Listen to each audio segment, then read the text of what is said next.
So sometimes the plan changes. No, the plan always changes, but the vision rarely changes, and the mission rarely changes. But we stay on the path that God is showing us, knowing we'll have to make course corrections and changes. The example I always give is Nehemiah. Nehemiah, as a wine taster for the king, 900 miles away from Jerusalem at the time, had a vision. Nehemiah's vision wasn't to build a wall.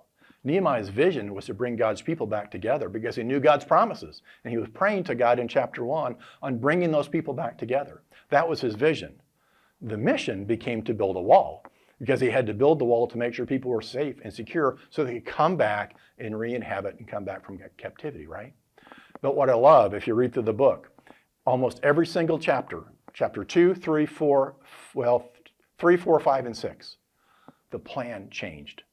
Sometimes because of external pressure and stress, because people who were opposition outside the wall.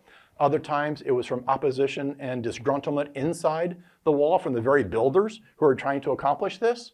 But Nehemiah stayed faithful and stayed prayerful. And guess what? He made course corrections all along the way.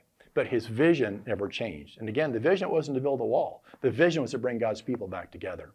But he had to change the plan because of what was going on around him and adjust to that plan. So I use Nehemiah all the time, talking about this idea of having this planning pyramid. We know what Nehemiah's vision was. We know the mission was to build a wall. The vision was to bring that God's people back together.